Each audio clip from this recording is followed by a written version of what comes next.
All right, everyone. So let's start with the Bitcoin weekly chart. Let's see what had happened and what can we expect to happen next. So here's the weekly chart. And as we can see, the price has been going up. Whenever it hits the 21 EMA or around that area, it goes up. And that's what you can generally expect for any asset on any time frame. And yet this is the weekly we are looking at. And we can see the price has bound from the weekly 21 EMA. And this was we had another thing here which was happening, and that was a gap which was happening here. And the price went up from that. Where is the gap? Let's mark the gap. And price moved around that. This is the gap on the weekly. So price dipped a bit low and then has been trying to go up. So for this week candle, we ideally want this candle closing green, and if not, at the very least, we want to have a higher lower wick. And what does the a big lower wick means? That means lots of buy pressure. So we want lots of buy pressure, because if this candle doesn't close somewhere up here and closes like here, then that's a very good red candle, which is bad for the bullish scenario. And then we can expect the price to go down, especially because we had this kind of bearish red candle here, lots of sell pressure. So then this can mean more downside if this candle closes somewhere around here, like so. That's what we don't want. We want it closing somewhere around here. And yes, it has been trying to go up from this gap after bouncing from the 21 EMA. So that's the weekly situation. And yes, what had happened earlier, the situation earlier was that this was pretty much a swing failure of the price to go high, and it rejected twice and went low. And now we're looking at what's happening next, and that's the scenario right here. So that's the weekly. Let's go to the daily. Let's see what's happening on the daily. So that's that swing failure on the daily. Same thing on the daily. And the price had dropped down.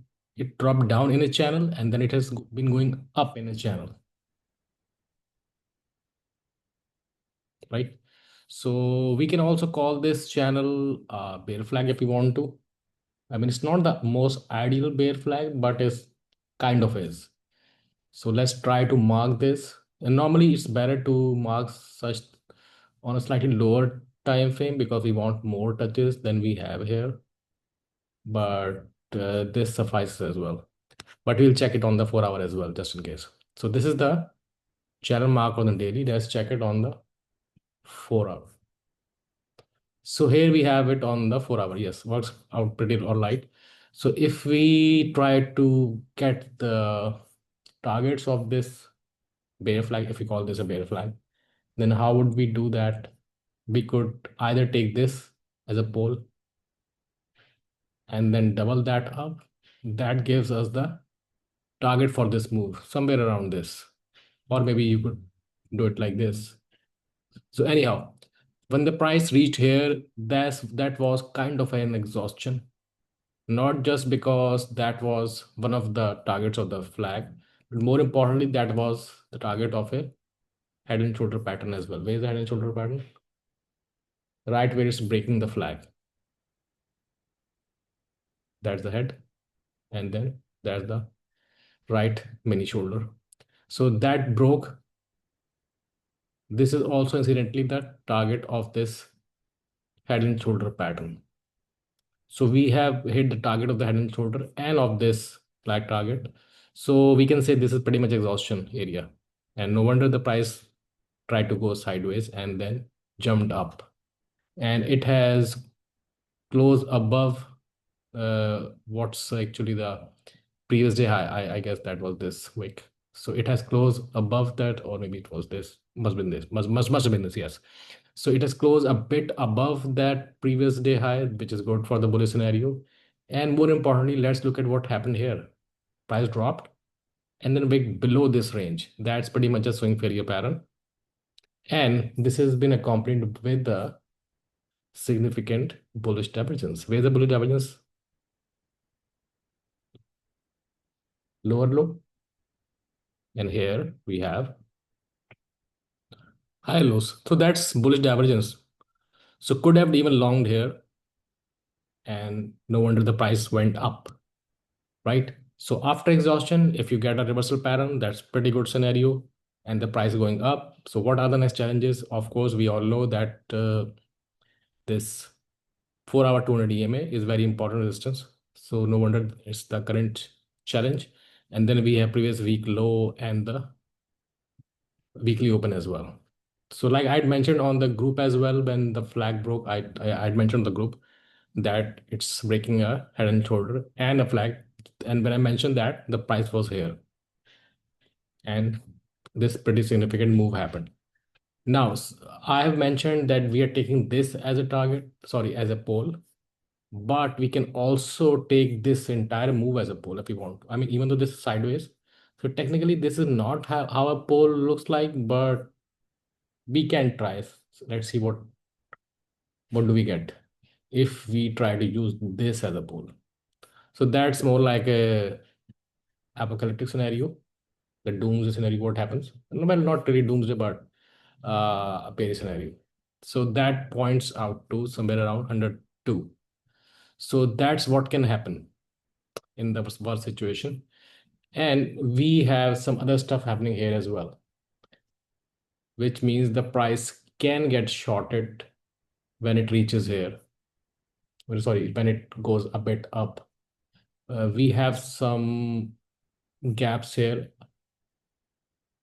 and this is basically a retest area. So price, once it reaches there, there is this gap. It can try to drop from here. So this much results in the move of this much, and then we can get a short from here as well. So if somebody wants a short, that's a good area. But let's hope we can get some good volume here. And in that case, we can expect a good up move, especially because we've had exhaustion of the two patterns here. So we can expect a good move if we can overcome the resistances with good enough volume. Let's take a look at what had happened earlier here.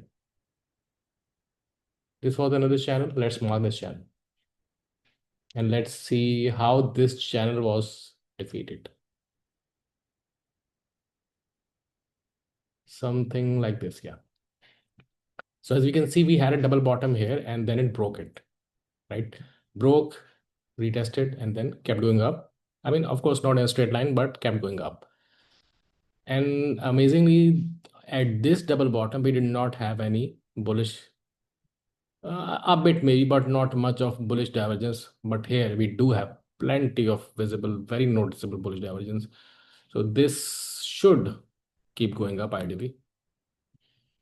But let's see, we do need some good volume here, like we got here. We are yet to get here. So that would help the bullish scenario. And hopefully then we can go up. And if not, that's the next short zone you're looking for, somewhere around 114,800 or so, based on the 4-hour chart.